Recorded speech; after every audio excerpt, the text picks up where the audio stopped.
باب لیرد المصلی من مر بین یدیہ، نمازی جہاں نماز پڑھ رہا ہے کسی کو بھی اس کے سامنے سے گزرنا نہیں چاہیے، حکم شریعت ہے۔ لیکن کوئی آدمی اس حکم شریعت کا لحاظ نہ کرے اور نمازی کے سامنے ہی سے گزرنے لگے تو نمازی کیا کرے؟ فرمایا کہ نمازی اس نمازی کو گزرنے سے روکے، اور روکنے کا پہلا مرحلہ تو یہ ہے کہ ایسے ہاتھ سے اشارہ کر دے، اور ہاتھ سے اشارہ کرنے پر اگر وہ نہیں رکتا ہے تو زبردستی روکے، دھکا دے اسے۔ اس زبردستی روکنے میں، دھکا دینے میں اگر پولا پولا ہو گئی اور عمل کثیر ہو گیا تو نماز کا اعادہ کرے، اور اگر عمل کثیر نہیں ہوا تو نماز کو جاری رکھے۔ جزاک اللہ خیر۔ بات سمجھ گئے بھائی؟ جی ایک بعض علماء یوں فرماتے ہیں کہ اب چونکہ جہالت کا دور ہے اور لوگ مسائل شرعیہ سے واقف نہیں ہیں، اب آپ کسی کو زبردستی روکو گے اور دھکا دو گے تو جھگڑا ہوگا، لہذا اب صرف اشارہ کر دو، رک جائے تو بہت اچھی بات ہے، نہیں رکا ہے تو وہ جانے اور اس کا خدا جانے، آپ اپنا کام جاری رکھیں۔ یہ بعض لوگوں کا خیال ہے، لیکن ہمارے استاد محترم رحمۃ اللہ علیہ کی رائے یہ ہے کہ نہیں، جہالت کا دور ہے تب بھی روکو، دھکا دو اسے، پیچھے ہٹاؤ اسے، اس لیے کہ آج ہم نے جہالت کی بنیاد پر یہ عمل چھوڑ دیا، کل کو دوسرا عمل ہے وہ بھی لوگوں کے لیے جہالت میں ہے، اسے بھی چھوڑ دو۔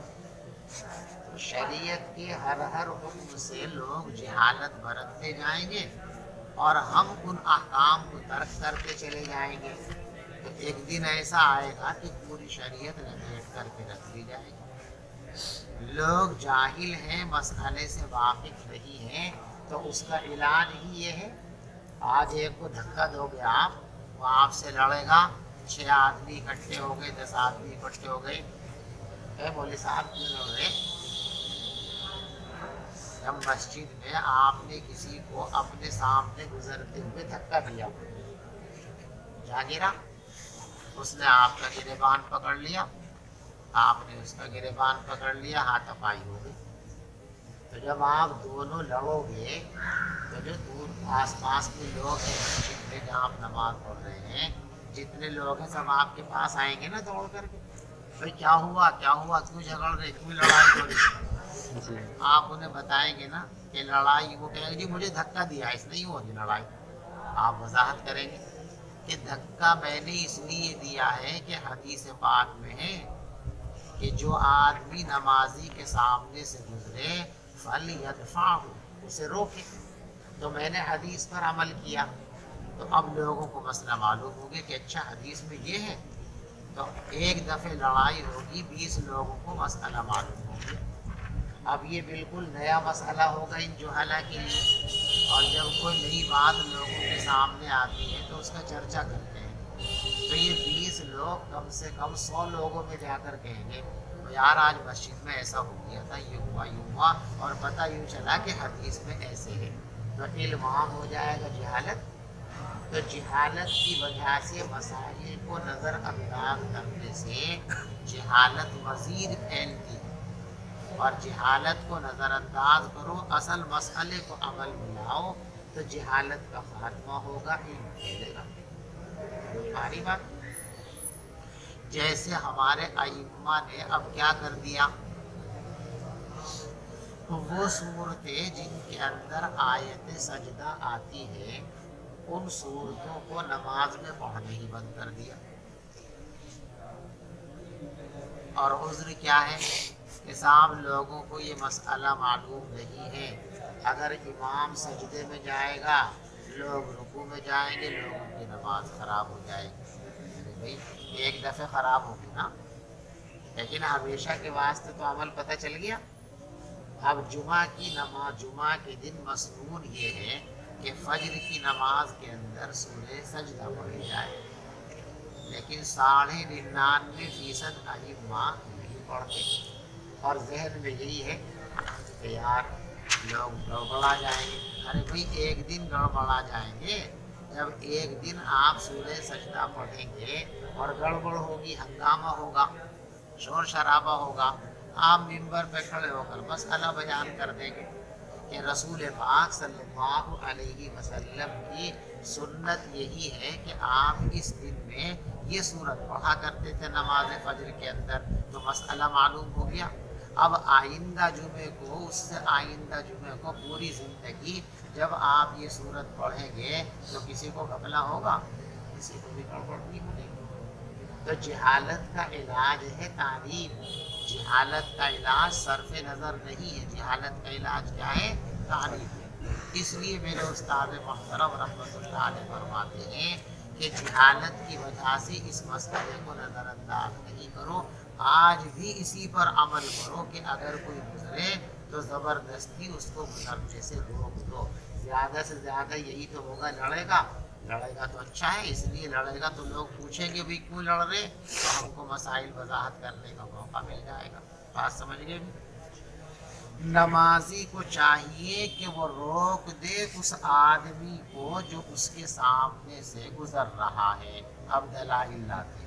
عبداللہ ابن عمر نے تشہد میں اور رکوع میں، دیکھو ایک نسخہ ہے وفر رکعتی اور ایک نسخہ ہے کعبہ، کہ آپ کعبے کے صحن میں نماز پڑھ رہے تھے، تب آپ کے سامنے سے ایک آدمی گزر رہا تھا، آپ نے روک دیا۔ اور پھر رکع کا نسخہ اگر لیں تو رکع بمعنی رکوع، کہ حضرت عبداللہ ابن عمر رضی اللہ تعالیٰ رکوع کی حالت میں تھے، ایک آدمی ان کے سامنے سے گزرنے لگا تو آپ نے روک دیا۔ وقال ان ابا الا ان یقاتلہ قاتلہ، اور یہ بھی فرمایا کہ اگر وہ نہ رکے مگر لڑائی کرنے سے تو نمازی کو چاہیے کہ اس سے لڑے۔ آسانی سے اشارہ کرنے سے نہیں رکتا، طاقت سے روکو۔ چلیے۔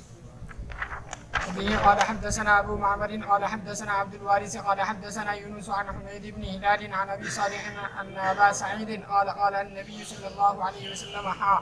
حضرت ابو سعید خدری رضی اللہ تعالیٰ نماز پڑھ رہے تھے، ایک نوجوان آیا، اس نے آپ کے سامنے سے گزرنے کی کوشش کی، حضرت نے اس کے سینے پہ یوں مارا پیچھا، یہ پورا تھا، پھر دوبارہ آ گیا، انہوں نے پھر دوبارہ دھکا دے دیا اس کے سینے پہ ہاتھ مار کر کے، پھر نمانا، پھر دھکا مار دیا۔ آخر کار یہ جو ہے حاکم وقت کے پاس گیا کہ جی وہ جو بڑے میاں ہیں نا مسجد میں نماز پڑھ رہے ہیں، ان بڑے میاں نے میرے سینے پہ 2-3 مرتبہ مکہ مار دیا۔ حاکم وقت نے طلب کر لیا کہ جی بڑے میاں کیوں مار رہے لوگوں کو؟ بڑے میاں نے یہ بات بتائی کہ بھی حضور نے فرمایا کہ کوئی گزرے تو روکو، ایسے نہ مانے تو طاقت سے روکو، اس لیے میں نے عمل کیا۔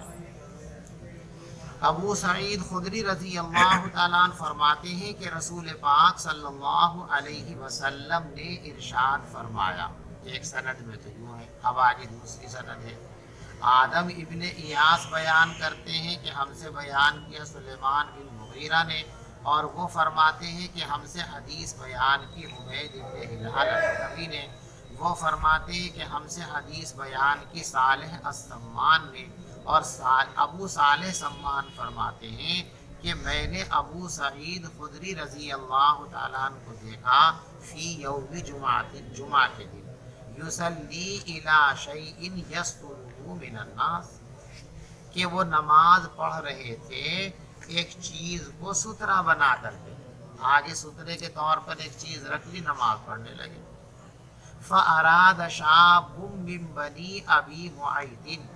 تو ابو معیط کی اولاد میں سے ایک نوجوان نے ارادہ کیا ان یجتاز بین یدیہ، کہ وہ حضرت کے سامنے سے گزر جاوے۔ فدفع ابو سعید فی صدرہ، حضرت ابو سعید نے اس کے سینے پہ مار دیا۔ فنظر الشاب، نوجوان نے گھورا، فلم یجد مساغا الا بین یدیہ، پھر اسے کوئی راستہ نہیں ملا سوائے اس کے کہ وہ حضرت کے سامنے سے گزرے، فعاد لیزداد، وہ دوبارہ آیا تاکہ آپ کے سامنے سے گزر جائے، فدفعہ ابو سعید اشد من الاولی، اس مرتبہ حضرت ابو سعید رضی اللہ تعالیٰ عنہ نے پہلے سے زیادہ سخت مکہ مار دیا۔ فنال من ابی سعید، تو وہ حضرت ابو سعید کو برا بھلا کہنے لگا، بوڑھا ہے، شرم نہیں آ رہی، مار رہا ہے، یہ جو بھی کہہ سکتا تھا کہتا۔ ثم دخل علی مروان، پھر وہ نوجوان مروان کے پاس گیا، فشکا الیہ ما لقی من ابی سعید، اور ابو سعید خدری سے جو صورتحال پیش آئی تھی اس کی شکایت کی مروان سے۔ ودخل ابو سعید خلفہ علی مروان، ابو سعید خدری رضی اللہ تعالیٰ عنہ بھی اس نوجوان کے پیچھے پیچھے مروان کے پاس پہنچ گئے۔ فقال ما لک ولی ابن اخیک یا ابا سعید، تو مروان نے کہا حضرت آپ کو میرے بھتیجے سے کیا دشمنی ہے؟ میرا بھتیجا مسجد میں گیا اور آپ نے اس کے 2 مکے مار دیے سینے پہ، کیا دشمنی میرے بھتیجے سے آپ؟ مالک، آپ کو کیا ہو گیا میرے بھتیجے سے؟ اعلیٰ، تو حضرت نے فرمایا سمعت النبی صلی اللہ علیہ وسلم یقول اذا صلی احدکم الی شیء یسکن من الناس، جب تم میں سے کوئی آدمی نماز پڑھ رہا ہو کسی چیز کو ستھرا بنا کر، اور پھر کوئی آدمی اس کے سامنے سے گزرنے کی کوشش کرے، فَلْيَدْفَعْهُ، تو اس کو روک دے، فَإِنْ أَبَى فَلْيُقَاتِلْهُ، اور اگر وہ نہ رکے تو اس سے قتال کرے، جھگڑا کرے، اپنی طاقت سے روکے اس کو، فَإِنَّمَا هُوَ شَیطان، اس لیے کہ یہ گزرنے والا شیطان ہے۔ بچے کا بھی جی، چھوٹے بچے کا بچے غیر مکلف ہوتے ہیں شریف۔ کتنی آگے سے گزر سکتے ہیں؟ جی، کتنی آگے؟ چھوٹی مسجد میں تو کتنے آگے سے بھی نہیں گزر سکتے، بڑی مسجد اور جنگل ہے، میدان ہے، تو 4-5 صفوں کی جگہ، یعنی یوں سمجھیے کہ آدمی جب نگاہیں کہیں رکھتا ہے نا تو نگاہوں میں اللہ نے یہ رکھا ہے کہ اس کا فوکس پھیلتا ہے، ہر روشنی کا فوکس پھیلتا ہے، اتنا سا بلب ہے، آگے چل کے روشنی پھیلتی ہے نا، تو ہم یہاں دیکھ رہے ہیں سجدے کی جگہ پہ، لیکن پھر بھی یہاں نگاہ رکھتے بھی کچھ تھوڑی دور تک کا نظر آتا ہے، تو اتنی جگہ چھوڑ کے گزر جائیے کہ نمازی کی نگاہ آپ پر نہ پڑے، آپ نمازی کی نگاہوں کے دائرے سے باہر آ جائیں تاکہ اس کی نماز کے اندر خلل نہ ہو۔ اور چھوٹی اگر مسجد ہے تو پھر کسی حال کے اندر بھی گزرنے کی اجازت، بڑی مسجد ہے جیسے ہماری یہ مسجد ہے، بڑی مسجد ہے، اس بڑی مسجد میں اس کی گنجائش ہے کہ چند صفوں کو چھوڑ کر گزر سکتے ہیں، یا کوئی آدمی کھلے میدان میں جنگل میں نماز پڑھ رہا، وہاں بھی اس کی گنجائش ہے کہ کوئی جگہ چھوڑ کر کے گزر سکتے ہیں۔ بابو اسم المار بین یدی المصلی، نمازی کے سامنے سے گزرنے والے کے گناہ کا بیان۔ چلو، وبه قال حدثنا عبد الله بن يوسف قال اخبرنا مالك عن ابي النضر مولى عمر بن عبيد الله عن بسر بن سعيد ان زيد بن خالد ارسله الى ابي جهيم يساله ماذا سمع من رسول الله صلى الله عليه وسلم في المار بين يدي المصلي، فقال ابو جهيم قال رسول الله صلى الله عليه وسلم لو يعلم المار بين يدي المصلي ماذا عليه لكان ان يقف 40 ابو جہیم سے یہ پوچھا گیا کہ آپ نے رسول پاک صلی اللہ علیہ وسلم سے نمازی کے سامنے سے گزرنے والے کے گناہ کے بارے میں کوئی بات سنی، یعنی حضرت نے اس کا گناہ کسی حدیث میں بیان کیا ہو، ایسی کوئی حدیث آپ کو یاد ہے؟ تو ابو جہیم نے فرمایا کہ ہاں، پیغمبر علیہ السلام نے فرمایا اگر نمازی کے سامنے سے گزرنے والا شخص اس گناہ کو جان جائے جو گناہ اس کے ذمے ہوگا، لَكَانَ أَن يَقِفَ 40 خَيْرًا لَهُ، تو 40 تک کھڑے رہنا اس کے حق میں زیادہ بہتر ہوگا گزرنے کے مقابلے میں۔ 40 سال کھڑا رہنا انتظار میں کہ نماز سلام پھیرو تو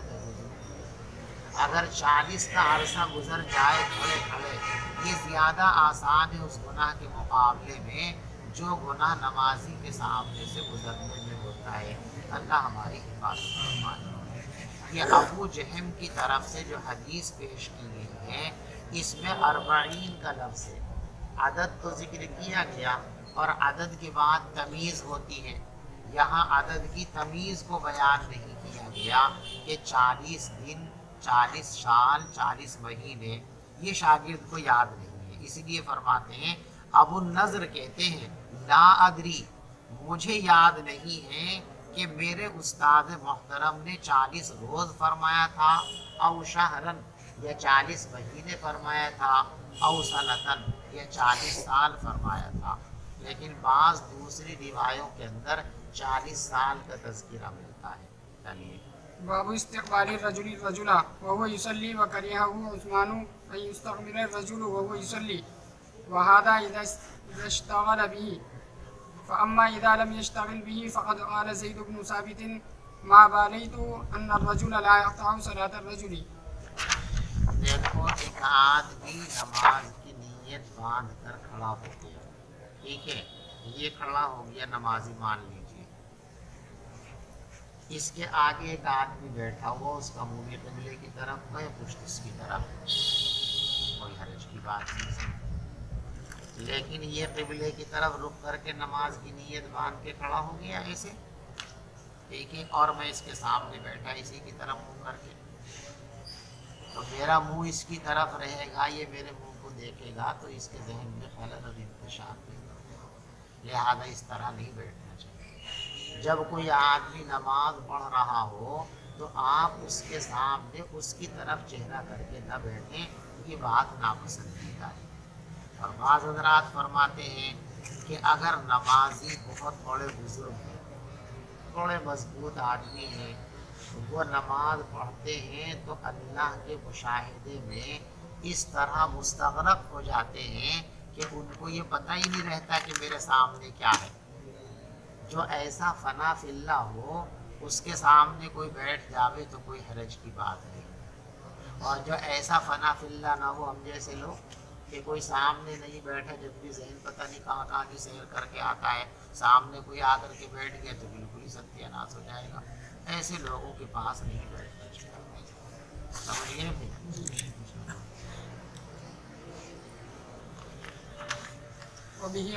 آدمی کا آدمی کی طرف رخ کر کے بیٹھنا جبکہ آدمی نماز پڑھ رہا ہو، حضرت عثمان رضی اللہ تعالیٰ ناپسند کرتے تھے اس بات کو، ان یستقبل الرجل وهو یصلی، کہ جب آدمی نماز پڑھ رہا ہو تو اس کی طرف رخ کیا جائے، وہذا، اور یہ کراہت کا حکم اس صورت کے اندر ہے جبکہ اس استقبال سے اس کی نماز میں خلل پڑتا ہو، فاما اذا لم يشتغل به، اور جب خلل نہ پڑتا ہو تو پھر کوئی حرج کی بات نہیں ہے، اس کی دلیل لائیں۔ چنانچہ حضرت زید بن ثابت رضی اللہ تعالیٰ عنہ فرماتے ہیں مجھے اس کی کوئی پرواہ نہیں ہے، میں اس کو نہیں مانتا ہوں کہ آدمی کے گزرنے سے آدمی کی نماز میں خرابی آتی ہے، یعنی پورا استغراق ہے اس کو نماز کے اندر، کون گزر رہا کون بیٹھا اسے پتہ ہی نہیں چلتا، کہ ایسے آدمی کے سامنے بیٹھ جائیں تو کوئی حرج کی بات نہیں ہے۔ وبه قال حدثنا إسماعيل بن خليل قال أخبرنا علي بن مسهر عن الأعمش عن مسلم عن مسروق عن عائشة رضي الله عنها أنه ذكر عندها ما يقطع الصلاة فقالوا يقطعها الكلب والحمار والمرأة فقالت لقد جعلتمونا كلابا بالقد رأيت لقد رأيت النبي صلى الله عليه وسلم يصلي وإني لبينه وبين القبلة وأنا مزتجعة على السرير فتكون لي الحاجة وأكره أن استقبله فانسل انسلالا۔ حضرت مسروق رحمۃ اللہ علیہ نقل کرتے ہیں کہ حضرت عائشہ سے مروی ہے کہ حضرت عائشہ کے سامنے ذکر کیا گیا ان چیزوں کا جو نماز کو خراب کر دیتی ہے۔ دیکھو قطع صلاۃ کا ایک مطلب ہے نماز کو فاسد کر دینا، اور قطع صلاۃ کا ایک مطلب ہے نماز میں خلل پیدا کر دینا۔ جہاں جہاں بھی یہ لفظ حدیث کے اندر آپ پڑھیں گے کہ فلاں چیز نماز کو قطع کر دیتی ہے، فلاں چیز نماز کو قطع کر دیتی ہے، اس سے فساد صلاۃ مراد نہیں ہے۔ یعنی کوئی بھی چیز سامنے سے گزر جائے اور نمازی کا ذہن اس کی طرف ملتفت بھی ہو جاوے تب بھی نماز فاسد نہیں ہوتی، نماز کے اعادے کی ضرورت نہیں۔ قطع صلاۃ کا مطلب ہے خلل فی الصلاۃ، کہ نماز کے اندر خلل پیدا ہوتا ہے، یعنی انسان کی توجہ، نمازی کی توجہ نماز سے ہٹ کر اس سامنے والی چیز کی طرف منتقل ہو جاتی ہے، اور یہ نماز کے اندر ایک نقصان اور خلل کی چیز ہے۔ تو حضرت عائشہ صدیقہ رضی اللہ تعالی عنہا تشریف فرما، ان کے شاگرد بھی بیٹھے ہوئے ہیں، تو یہ مسئلہ پوچھا کسی نے کہ بھئی کون کون سی چیزیں نمازی کے سامنے سے گزر جائیں تو نماز خراب ہو جاتی ہے؟ تو ایک صاحب نے وہ حدیث پڑھ کر کے سنا دی جس میں یہ گزرا ہے کہ عورت اور گدھا اگر سامنے سے گزر جائے تو نماز خلل پڑ جاتا ہے۔ تو حضرت عائشہ کو یہ بات ناگوار ہوئی کیونکہ ہمیں گدھوں کی برابر ہے، عورتوں کو اتنا گرا رہے کہ گدھے کی برابر اس کو کر رہے ہیں، اور فرمائے کہ ایسا کچھ نہیں، عورت کے سامنے آنے سے کسی آدمی کی نماز فاسد ہو جائے ایسا نہیں ہوتا، اور دلیل اس کی یہ ہے کہ حضور پاک صلی اللہ علیہ وسلم جب گھر میں تہجد پڑھتے تھے رات کو تو میں تو آپ کے سامنے لیٹی رہتی تھی، میں لیٹی رہتی تھی، پھر میں خود ہی کبھی تو لیٹی رہتی تھی، کبھی کبھی میں چپکے سے کھسک کر کے ادھر ہو جایا کرتی تھی۔ تو اگر نمازی کے سامنے عورت کے آنے سے نماز باطل ہو جاتی ہے، فاسد ہو جاتی ہو، تو پھر تو اس کا مطلب یہ ہوگا کہ حضور پاک صلی اللہ علیہ وسلم کی ساری زندگی کی تہجد فاسد ہو گئی، اور کون باولا یہ بات کہہ سکتا ہے؟ کوئی بھی نہیں کہہ سکتا، باولا بھی یہ بات نہیں کہہ سکتا۔ لہذا معلوم ہوا کہ عورت کے سامنے سے گزرنے سے نماز فاسد نہیں ہوتی ہے، ہاں البتہ سامنے سے گزرنے سے نمازی کی نماز کے اندر خلل پیدا ہوتا ہے۔ بات سمجھ گئے بھائی؟ حضرت عائشہ کے سامنے ذکر کیا گیا ان چیزوں کا جو نماز کو قطع کر دیتی ہیں، تو لوگوں نے بتایا یقطعها الکلب والحمار والمرأة، کتا نماز کو خراب کر دیتا ہے، گدھا نماز کو خراب کر دیتا ہے، عورت کے گزرنے سے نماز خراب ہو جاتی ہے۔ فقالت، تو حضرت عائشہ نے فرمایا لقد جعلتمونا کلابا، تم نے ہمیں کتوں کی برابر بنا دیا۔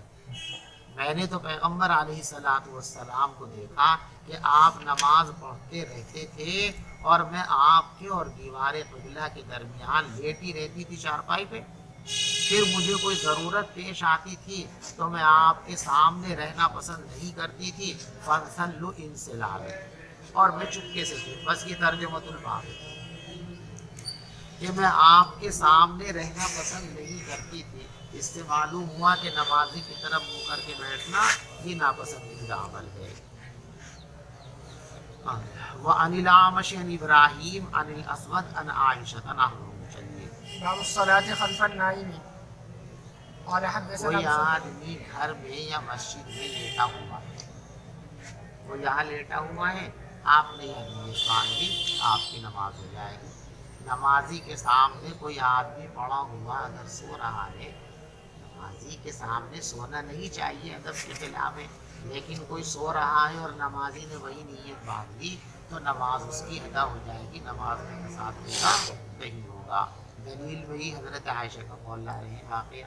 کہ حضرت عائشہ حضرت کے سامنے لیٹی لیٹی سوتی رہتی تھی اور حضرت اپنی نماز تہجد جاری رکھتے تھے، لہذا نمازی کے سامنے کوئی آدمی لیٹا ہوا سو رہا ہے تو اس کی وجہ سے نماز میں فساد پیدا نہیں ہوتا ہے۔ سمجھ گئے بھی؟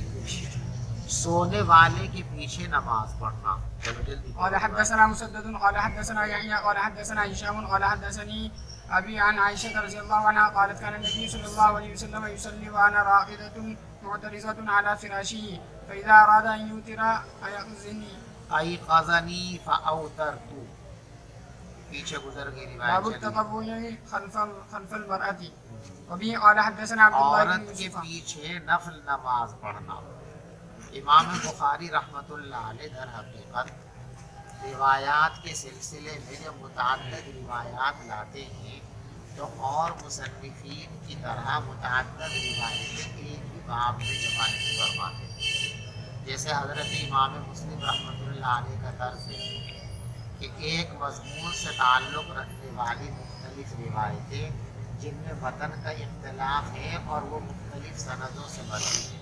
ان سب کو ایک ہی باب میں جمع کر دیتے ہیں تاکہ پورا کا پورا معاملہ ایک ہی ساتھ سامنے آ جائے۔ یہ مسلم شریف کا کمال ہے، اور اسی کمال کی بنیاد پر بہت سارے لوگوں نے مسلم شریف کو بخاری شریف پر ترجیح دی ہے کہ یہ کمال بخاری کے اندر نہیں ہے، یہ مسلم کے اندر ہے۔ آپ چاہیں کہ روایت کی پوری صورتحال آپ کے سامنے آ جائے تو بخاری کے اندر یہ بات ممکن نہیں ہے۔ مسلم شریف کے اندر کسی بھی روایت کی پوری صورتحال ایک ہی باب میں آپ کے سامنے آ جائے گی۔ امام بخاری رحمۃ اللہ علیہ کا طرز یہ ہے کہ اگر ایک ہی روایت کو بار بار لائیں گے تو نئے نئے باب کے ساتھ لائیں گے، اور یہ ان کا انتہا درجے تبحر علمی کی دلیل کہ ان کو استنباط مسائل کا ایسا ملکہ ہے کہ یہ ذرا ذرا سی مناسبت بھی مسائل کو مستنبط کر لیتے ہیں۔ تو اب حضور پاک صلی اللہ علیہ وسلم حضرت عائشہ کے پاس جو نماز پڑھتے تھے، جس وقت حضرت عائشہ لیٹی رہتی تھی، ظاہر ہے کہ یہ نماز نفل ہوا کرتی تھی، فرض نہیں۔ فرض تو آپ مسجد نبوی میں جا کر کے پڑھتے تھے، رات میں یہ نماز نفل ہوا کرتی تھی، تہجد کی نماز۔ تو اسی عنوان سے نیا باب لے آئے، التطوع خلف المرأة،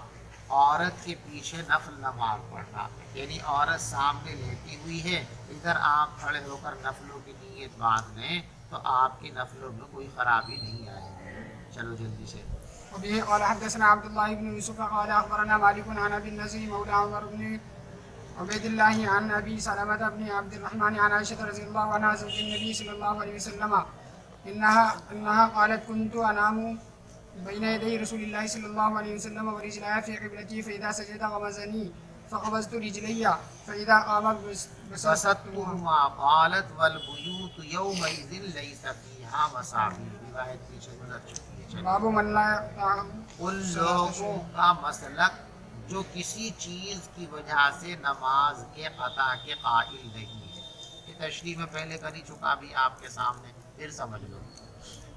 بعض روایات سے یہ معلوم ہوتا ہے کہ کسی چیز کے سامنے سے گزرنے سے نماز قطع ہو جاتی ہے، اور بعض روایتوں سے یہ معلوم ہوتا ہے کہ کسی چیز کے سامنے سے گزرنے سے نماز قطع نہیں ہوتی ہے۔ دونوں کے درمیان تطبیق میں آپ کو بتا چکا ہوں کہ جن روایتوں کے اندر یہ ثابت ہو رہا ہے کہ قطع صلاۃ کا تحقق ہوتا ہے، وہاں قطع بمعنی خلل ہے کہ کوئی بھی چیز سامنے سے گزرے گی تو نماز کے اندر خلل ہوگا، یعنی نمازی کی توجہ بٹے گی، ٹھیک ہے۔ اور جہاں جہاں یہ ثابت ہو رہا ہے کہ قطع صلاۃ نہیں ہوتا، جیسے حضرت عائشہ کے واقعے سے معلوم ہوتا ہے، تو یہاں قطع سے مراد کیا ہے؟ فساد صلاۃ۔ تو جو یوں کہتے ہیں قطع صلاۃ نہیں ہوتا، مرور مار سے قطع صلاۃ نہیں ہوتا، ان کے نزدیک قطع بمعنی فساد، کہ مرور مار گزرنے والے کے گزرنے سے نمازی کی نماز فاسد نہیں ہوتی۔ اور جو حضرات یہ فرماتے ہیں کہ مرور مار قاطع صلاۃ ہے،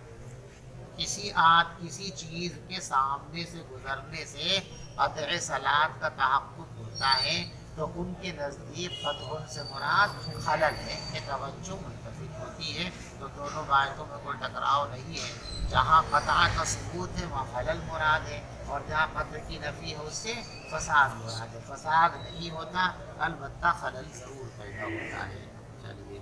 وبه قال حدثنا عمرو بن حفص بن غياث قال حدثنا ابي قال حدثنا الاعمش قال حدثنا ابراهيم عن الاسود عن عائشه رضي الله عنها قال الاعمش وحدثني مسلم عن مسروق عن عائشه رضي الله عنها ذكر عندها ما يقطع الصلاه الكلب والحمار والمرأة فقالت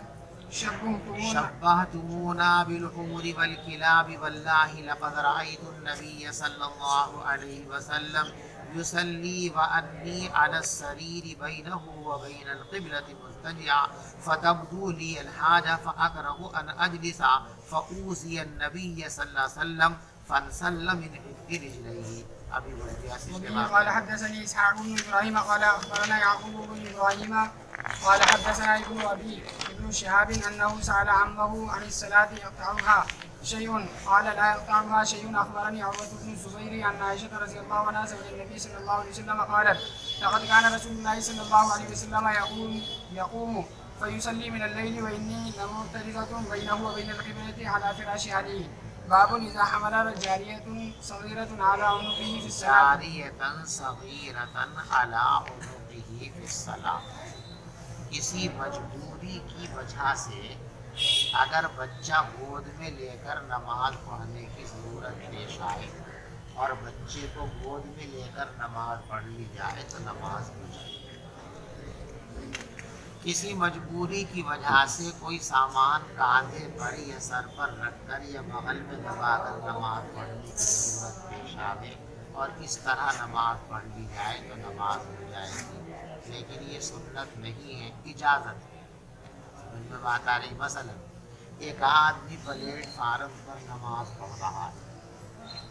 چھوٹا سا منا اس کے ساتھ میں، اسے ڈر ہے کہ یہ منا کہیں پلیٹ فارم سے نیچے لائن پہ نہ جا گی، شریر منا ہے کسی کا، یا اسے ڈر ہے کہ بچہ چور گروہ جو ہے نکلا ہوا ہے، اس بچے کو کوئی اٹھا کے نہ لے جاوے. اب اس بچے کی حفاظت کے پیش نظر یہ بچے کو گود میں لے لے اور نماز پڑھ لے اسی حال میں، تو اس کی نماز بلا شبہ درست اور صحیح ہو جائے گی. اور دلیل اس کی یہ ہے کہ حضور پاک صلی اللہ علیہ وسلم نے ایک موقع پر اپنی نواسی کو کاندھے پر بٹھا کر نماز پڑھی. جب آپ قیام کی حالت میں ہوتے تو اسے یہاں بٹھا لیتے، اور جب رکوع اور سجدے میں جاتے تو گر جاتی وہ، تو آہستہ سے اٹھا کر اتار کے یہاں بٹھا لیا اس کو. رکوع اور سجدے سے فارغ ہوئے، دوسری رکعت شروع کی، پھر اٹھایا، پھر کندھے پہ بٹھا لیا. بعض جاہل لوگ کہتے ہیں کہ یہ سنت ہے، لیکن ہم یہ بات آپ کو بار بار بتا چکے ہیں کہ حضور پاک صلی اللہ علیہ وسلم نے اپنی زندگی میں جو کام فرمائے ہیں وہ سب کے سب سنت نہیں. آپ نے جو کام عادت اور عبادت کے طور پر فرمائے ہیں پابندی کے ساتھ، لفظوں کو یاد رکھو، پابندی کے ساتھ عادت کے طور پر یا عبادت کے طور پر جو کام آپ نے فرمائے ہیں وہ ہے سنت نبویہ. اور جو کام آپ نے کبھی کبھی کیے ہیں تو وہ کام سنت نہیں ہے. کبھی کبھی آپ نے بعض کام کیے ہیں بیان جواز کے لیے، بعض کام کیے ہیں آپ نے جو ہے مسئلے کی وضاحت کے لیے. مثلا آپ نے ایک مرتبہ کوڑی پر کھڑے ہو کر پیشاب فرمایا تھا، تو یہ سنت نہیں ہے، اس لیے کہ ہمیشہ آپ نے ایسا نہیں کیا، یہ آپ کی عادت شریفہ نہیں تھی. اور سنت کسی چیز کو بننے کے لیے عادت ہونا ضروری ہے. عادتاً آپ نے یہ کام نہیں کیا، اسی لیے حضرت عائشہ فرماتی ہیں من حدثکم ان یبول قائما، جو آدمی تم سے یوں کہے کہ حضور کھڑے ہو کر پیشاب کرتے تھے، فلا تصدقوه، اس کی بات کا اعتماد مت کرنا، تسلیم مت کرنا. حضور پاک صلی اللہ علیہ وسلم تو ہمیشہ بیٹھ کر ہی پیشاب فرمایا کرتے تھے. تو وہ جو زندگی میں ایک مرتبہ آپ نے کوڑی پر کھڑے ہو کر پیشاب فرمایا، یہ سنت نہیں ہے، بلکہ یہ مسئلے کی وضاحت ہے، بیان جواز ہے کہ اگر بیٹھنا ممکن نہ ہو تو کھڑے ہو کر بھی کر سکتے ہو. اسلام میں تشدد اور سختی اور تنگی نہیں ہے، اسلام آسانیوں کا مذہب ہے. بیٹھنے کی جگہ نہیں ہے. آپ کو اندیشہ ہے بیٹھوں گا تو کپڑے خراب ہو جائیں گے، تو کھڑے ہو کے پیشاب کر لو. جگہ تو ہے لیکن آپ کے بدن میں کوئی ایسی تکلیف ہے کہ بیٹھا آپ سے نہیں جائے گا، تو کھڑے کھڑے پیشاب کر لو جائے. تو کھڑے ہو کر پیشاب کرنا یہ بیان جواز کے لیے سنت نہیں ہے. ایسے ہی آپ نے اپنی نمازی کو کاندھے پر بٹھا کر کے جو نماز پڑھی ہے یہ آپ کی عادت شریفہ نہیں ہے، لہٰذا یہ سنت نہیں ہے۔ یہ بات آپ نے بیان جواز کے لیے کی ہے، لوگوں کو یہ مسئلہ بتانے کے لیے کہ اگر کوئی مجبوری ہو تو بچے کو اور سامان کو لاد کر کے کمر پہ، کاندھے پہ، گود پہ لے کر کے بھی نماز پڑھ سکتے ہیں۔ اسلام میں سہولتیں ہیں، تنگیاں اور تشدد نہیں ہے۔ آیا سمجھ میں آپ کو؟ چلیے، جب آدمی نماز میں چھوٹی بچی کو اپنے کاندھے پر بٹھا لے تو کیا حکم ہے؟ حکم یہ ہے کہ نماز درست اور صحیح ہو جائے گی، لیکن یہ سنت نہیں ہے۔ چلو، وبه قال حدثنا عبد الله بن يوسف قال اخبرنا مالك عن عامر بن عبد الله بن الزبير عن عمرو بن سليم الزرقي عن ابي قتادة الانصاري ان رسول الله صلى الله عليه وسلم كان يصلي وهو حامل امامة بنت زينب بنت رسول الله صلى الله عليه وسلم ولي بن عاص ابن ربيعة بن حضرت ابو قتادہ انصاری فرماتے ہیں کہ رسول پاک صلی اللہ علیہ وسلم نماز پڑھ لیتے تھے اس حال میں بھی کہ آپ اپنی نواسی یعنی زینب کی بیٹی امامہ کو کندھے پر بٹھائے رکھتے تھے۔ یہ حضرت زینب رضی اللہ تعالیٰ عنہ کی صاحبزادی حضرت امامہ اور ان کے والد کا نام ہے ابو العاص ابن ربیعہ ابن شمس۔ فَإِذَا سَجَدَ وَضَعَهَا،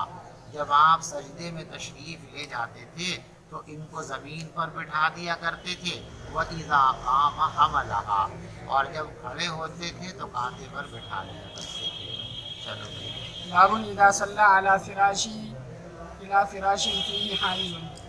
ایک چٹائی بچھی ہوئی ہے، قالین بچھا ہوا ہے، اسی قالین پہ ایک طرف آپ کی بیوی لیٹی ہوئی ہے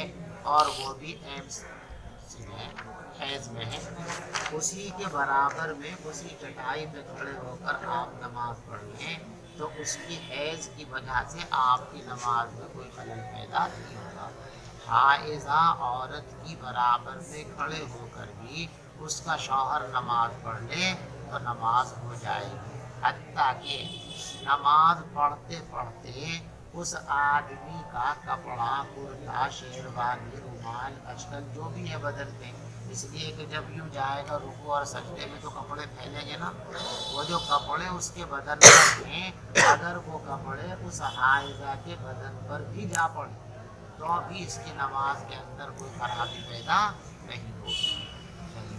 جب آدمی نماز پڑھے ایسے بستر میں جس میں اس کی حائضہ بیوی بھی لیٹی ہوئی ہے، پڑھ سکتے ہیں۔ چلو، وبه قال حدثنا عمرو بن زرارة قال حدثنا هشيم عن الشيباني عن عبد الله بن شداد بن هاد قال أخبرتني خالتي ميمونة بنت الحارث قالت كان فراشي حيال مصلي النبي۔ حضرت میمونہ فرماتی ہیں کہ میرا بستر حضور پاک صلی اللہ علیہ وسلم کی جائے نماز کے بالکل برابر میں تھا۔ فربما وقع ثوبه علیہ، کبھی کبھی رکوع اور سجدے میں جاتے ہوئے حضور کی چادر میرے اوپر آ کر پڑ جاتی تھی، وانا علی فراشی، اور میں اپنے بستر میں لیٹی رہتی تھی۔ چلو، وبه قال حدثنا ابو النعمان قال حدثنا عبد الواحد بن زياد قال حدثنا شيبان سليمان قال حدثنا عبد الله بن شداد بن هادي قال سمعت ميمونة تقول كان النبي صلى الله عليه وسلم يصلي وانا على جنبه نائمة فإذا سجد أصابني ثوبه وانا حائض۔ باب هل يغمز الرجل امرأته عند السجود لكي يسجد؟ کیا آدمی نماز پڑھتے پڑھتے اپنی بیوی کو ہلا سکتا ہے تاکہ سجدے میں چلا جائے؟ یعنی نماز کے دوران اگر بیوی کو ہاتھ لگ گیا یا بالقصد بھی لگا دیا تو نماز حاصل نہیں ہوگی، جبکہ یہ ہاتھ لگانا اصلاح صلاۃ کے لیے اور شہوت کے لیے ہو تو پھر مسئلہ دوسرا ہوگا۔ وبه قال حدثنا عمرو بن علي قال حدثنا يحيى قال حدثنا عبيد الله قال حدثنا القاسم عن عائشة رضي الله عنها قالت بئس ما